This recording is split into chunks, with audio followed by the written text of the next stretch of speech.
Selamat siang, saudara-saudari seiman. Sangat berterima kasih atas dukungan doa untuk perjalanan keluarga saya. Kami tiba di Korea Selatan pada hari Selasa dengan aman. Walaupun tenggorokan saya masih sakit, suara saya masih belum seperti normal. Jadi minta tolong perhatikan suara saya saat kalian mendengar firman Tuhan. Sebelum kita mendengar firman Tuhan, mari kita satu dalam doa. Terima kasih Tuhan, karena Tuhan masih menggunakan hamba-Mu untuk memberitahukan firman Tuhan kepada saudara-saudari di studio. Inilah yang waktu Roh Kudus akan membicarakan sesuatu kepada saudara-saudari masing-masing. Situasi apapun yang mereka hadapi, mereka tetap bisa percaya Tuhan dan bisa memahami strategi iblis, maka mereka akan melawan mereka, bukan dengan kekuatan mereka, tetapi kekuatan kami itu hanya iman kepada Tuhan. Kami berdoa dalam nama Yesus Kristus. Amin. Hari ini kita judul Iblis menyerang, menghalangi untuk menghalangi rancangannya. Ah, Sudah berapa minggu kita belajar sesuai dengan sesi yang pertama kita belajar Tuhan adalah penguasa sejarah dunia. Tuhan adalah penguasa sejarah dunia dan Alfa dan Omega. Dan beberapa minggu kita sudah menggunakan untuk belajar Tuhan bekerja melalui orang-orang yang dipersiapkannya. Sekitar 3 minggu kita belajar dari Musa dan Yosua dan bagaimana Tuhan menggunakan Zerubabel, Ezra, dan Nehemia. Dan hari ini kita akan melihat bagaimana iblis dia mengganggu, menyerang manusia untuk menghalangi rancangannya. Dia selalu mengancam manusia, tetapi itu targetnya bukan kita manusia. Targetnya itu itu Tuhan. Jadi kita akan melihat dan di tengah segala penderitaan Tuhan tetap menggenapi pekerjaannya. Dan terakhir, mereka yang mengalami Allah akan menyembah Dia.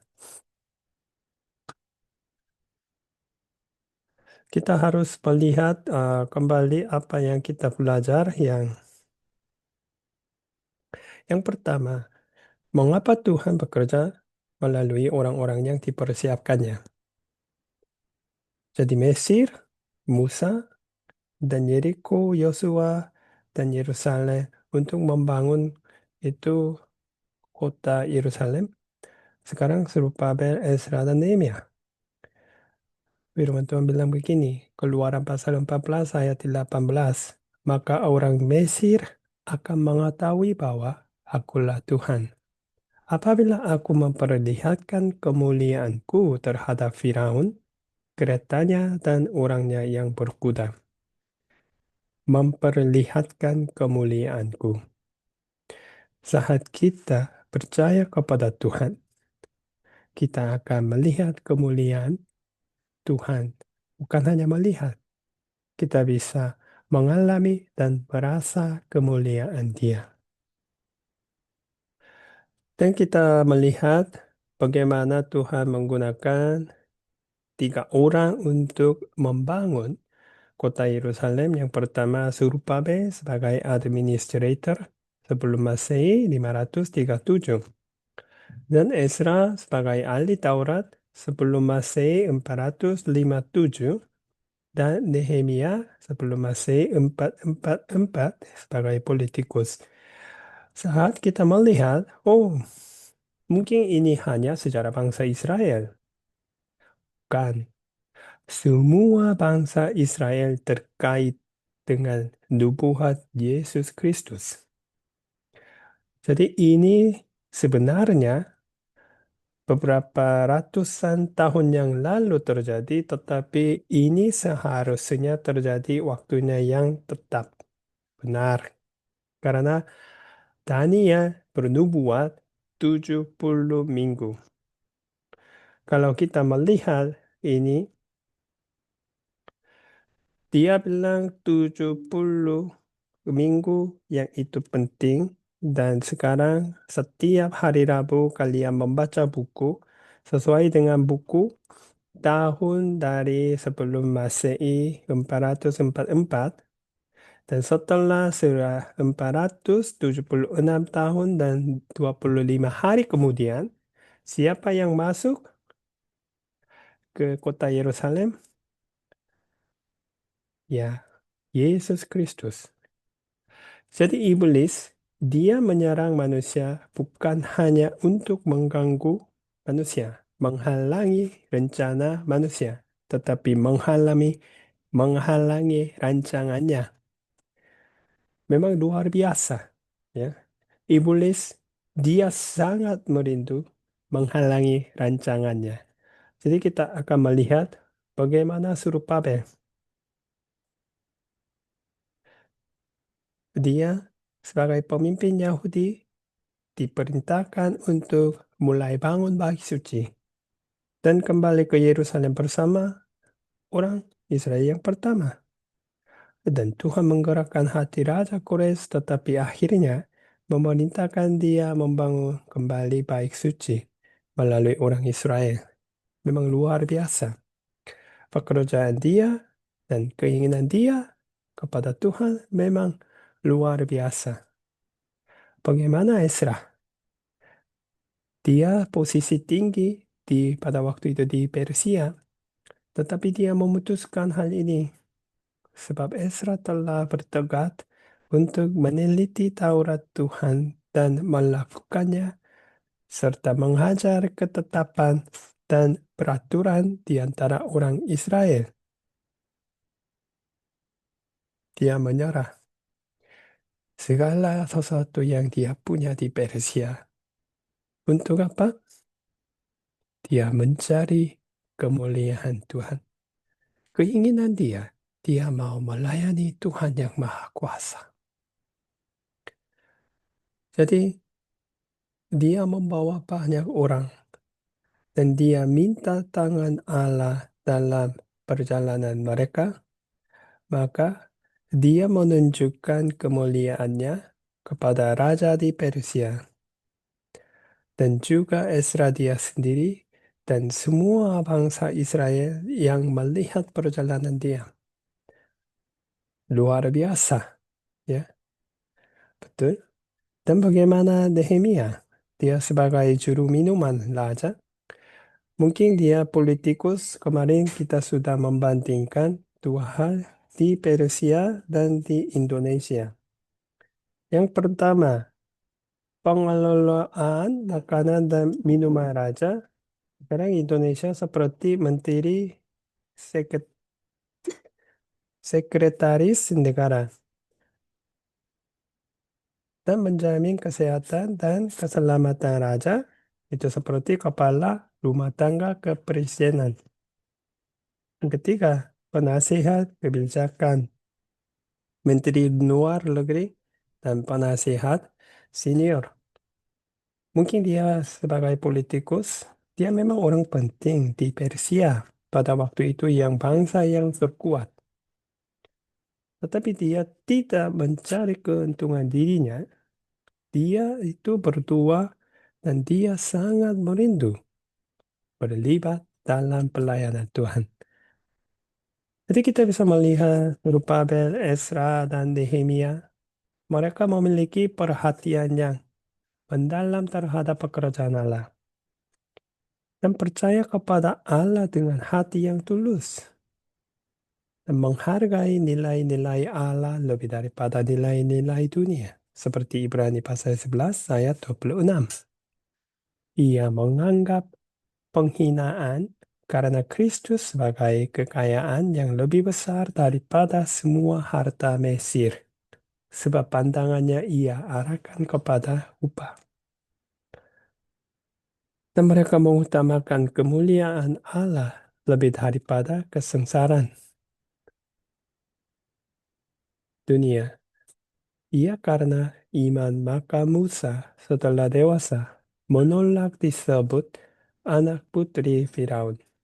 Karena ia lebih suka menderita sengsara dengan umat Allah daripada untuk sementara menikmati kesenangan dari dosa.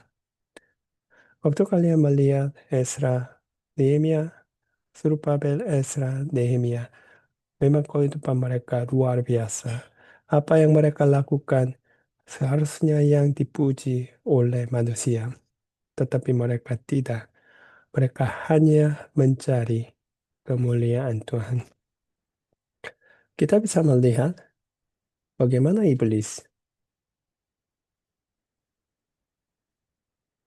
Apakah iblis diam saja ketika Zerubabel, Ezra, dan Nehemia melakukan pekerjaan Allah? Bagaimana saudara-saudari seiman? Pikiran kalian? Sungguh-sungguh tidak. Iblis tidak akan pernah berhenti menghalangi umat Allah agar mereka tidak dapat melakukan pekerjaannya. Jadi kita harus waspada, ya. Saat kita melakukan sesuatu melayani Tuhan dan kita bisa melihat, oh kelihatannya memang berjalan dengan baik, ya. Jadi mereka tidak mengawasi dirinya sendiri. Mereka berpikir, oh sudah sukses. Tidak. Iblis, dia selalu mencari kesempatan untuk menghalangi rancangan Tuhan. Jadi hari ini kita akan lebih menggali bagaimana dia sangat mengganggu dan menghalangi rancangannya. Kita akan melihat Surupabel, maka penduduk negeri itu me- melemahkan semangat orang-orang Yehuda dan membuat mereka takut membangun. Wih, ini siapa yang penduduk negeri?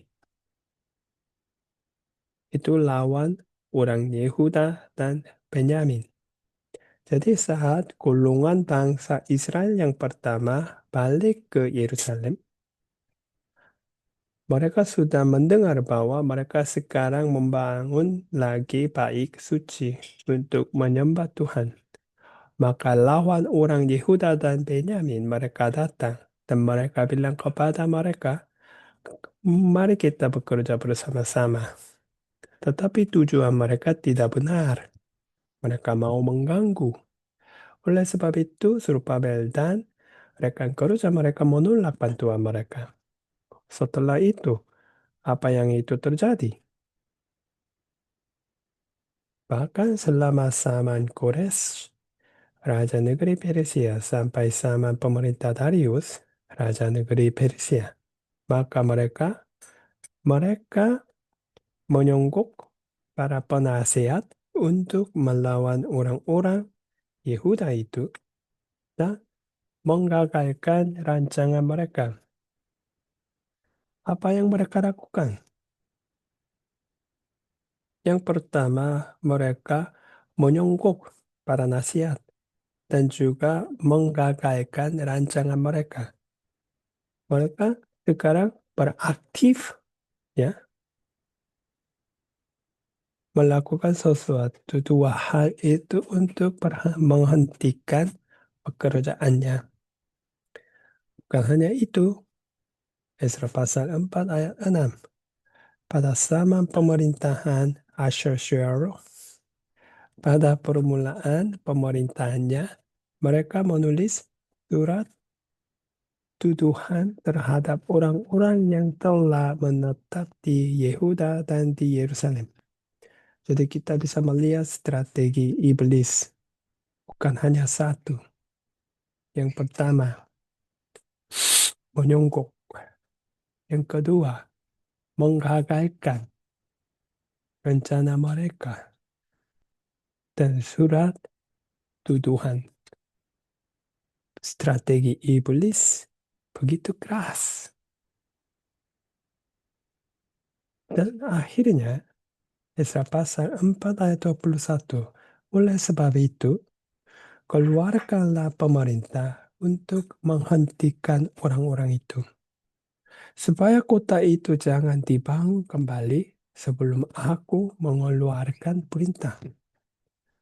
Jadi semua strategi mereka efektif, berlaku, maka mereka menghentikan pekerjaan. Jadi Surupabel dan Kulungan yang pertama balik ke Yerusalem sebelum Masehi 537, tapi semua berhenti pada tahun sebelum Masehi tahun 522. Dan yang berikut Ezra.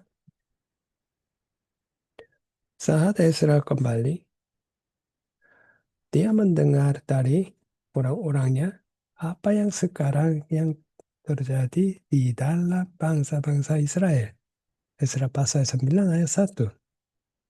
Sesudah semuanya itu terlaksana, datanglah para pemuka mendekati aku dan berkata, orang-orang Israel awam, para imam dan orang-orang Lewi tidak memisahkan diri dari penduduk negeri dengan segala kejianan kejiannya, yakni dari orang Kanaan, orang Het, orang Feris, orang Yebus, dan orang Amun, dan orang Moab, orang Mesir, dan orang Amori. Apa yang Tuhan memerintah kepada bangsa Israel? Nenek moyang mereka, saat mereka masuk ke dalam tanah Kanaan, jangan mengikuti kebudayaan mereka. Karena mereka umat Allah, maka mereka seharusnya mengikuti semua hukum Taurat yang diberikan oleh Tuhan untuk menjadi umat Allah yang kudus. Tetapi sekarang, apa yang sekarang itu terjadi? Kalau kalian melihat, ini peta. Sekarang, inilah yang Yerusalem. Dan di sekitar ini semua bangsa sudah mempengaruhi kebudayaan bangsa Israel. Ya, setelah gulungan itu Zerubabel kembali ke Yerusalem, kebudayaan mereka sudah terpengaruh dari bangsa-bangsa yang lain. Tapi kalian masih ingat apa yang Esdras memutuskan? Dia mau meneliti Taurat dan dia mau melakukan dan dia mau mengajar. Tetapi sekarang keadaan bangsa Israel bagaimana? Karena mereka telah mengambil istri dari antara anak perempuan orang-orang itu untuk diri sendiri dan untuk anak-anak mereka, sehingga bercampurlah benih yang kudus dengan penduduk negeri. Akan para pemuka dan penguasa lah yang lebih dahulu melakukan perbuatan tidak setia itu. Memang pemuka dan penguasa, mereka seharusnya lebih dahulu menyembah Tuhan. Tetapi mereka lebih dahulu membuat kejahatan. Lihat, Ezra datang ke Yerusalem. Dia menyerah semua yang posisi tinggi di Persia. Balik, dan keadaan bangsa Israel bagaimana? Ini terjadi setelah dia balik ke Yerusalem. 1 tahun kemudian.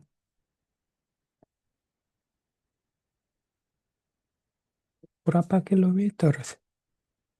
Dia berjalan bersama-sama dengan sekitar 5.000, 7.000 orang. Sekitar 1.500 kilometer. Dari Manado ke Makassar bagaimana? 1.600. Hampir sama. Ya. Beberapa bulan mereka hanya percaya Tuhan dan mereka sangat merindu balik ke Yerusalem. Tetapi kenyataan di bangsa Israel, mereka membuat banyak kejahatan kepada Tuhan. Kecewa sekali. Jadi inilah yang hati Ezra saat dia melihat keadaan. ketika aku mendengar perkataan itu, maka aku menggoyahkan pakaian dan jubah dan aku mencabut rambut kepalaku dan jangkutku dan duduklah aku tertegun. Memang kita melihat mungkin dia sangat kecewa dan iblis dia sudah mempengaruhi pikiran-pikiran bangsa Israel. Dan bagaimana Nehemia? Nehemia pasal 4 ayat 7 begini. Ketika Sanballat dan Tobia serta orang Arab dan orang Ammon dan orang Asdod mendengar bahwa pekerjaan perbaikan tembok Yerusalem maju dan bahwa lubang-lubang tembok mulai tertutup, maka sangat marahlah mereka.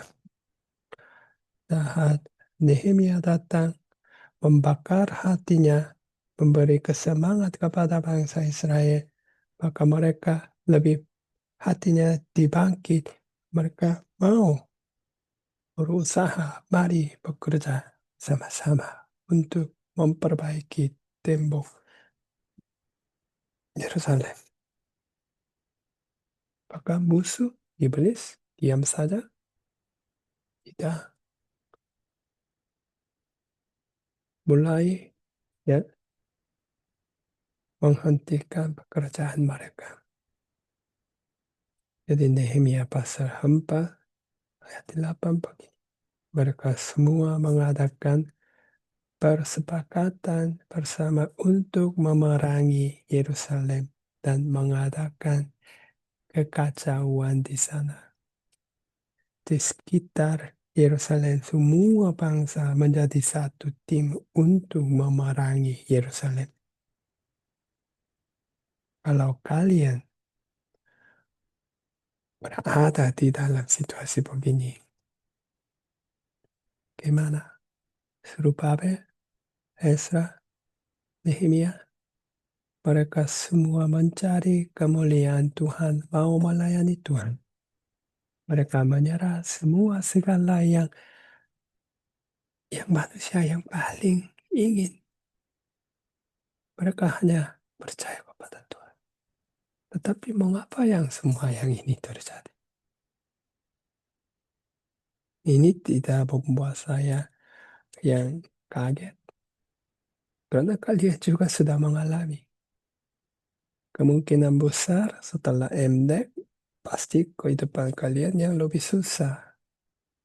Ada yang tiga saudara-saudari setelah dibaptis, memang kalian sudah berhubungan sekali di dalam kehidupan kalian. Tetapi jangan takut. Nehemia dia kembali ke Yerusalem sebelum masih 444. Kapan ini terjadi? 1 tahun kemudian. Jadi melihat Zerubbabel, dia datang, berhenti. Ezra datang, keadaan bangsa Israel kecewa sekali. Bagaimana Nehemia? Jadi kita bisa melihat semua ini. Dari pandangan manusia, memang gagal. Mengapa? Semua rencana ini tidak berjalan dengan baik. Karena mereka dipanggil oleh Tuhan. Bagaimana pikiran kalian?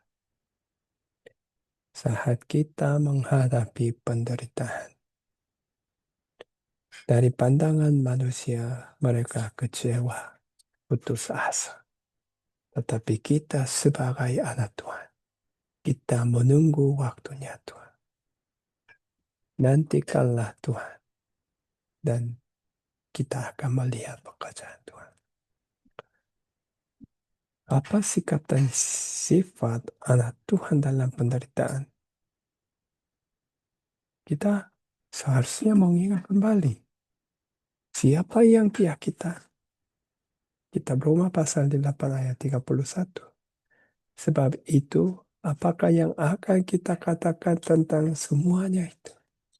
Jika Allah di pihak kita, jika Allah di pihak kita, siapakah yang akan melawan? Apakah saudara-saudari seiman percaya firman Tuhan ini? Kalau kita percaya firman Tuhan ini akan beraktif di dalam kehidupan kita masing-masing. Kalau kalian menolak, mau menyelesaikan semua masalahnya dengan kekuatan kalian, silakan.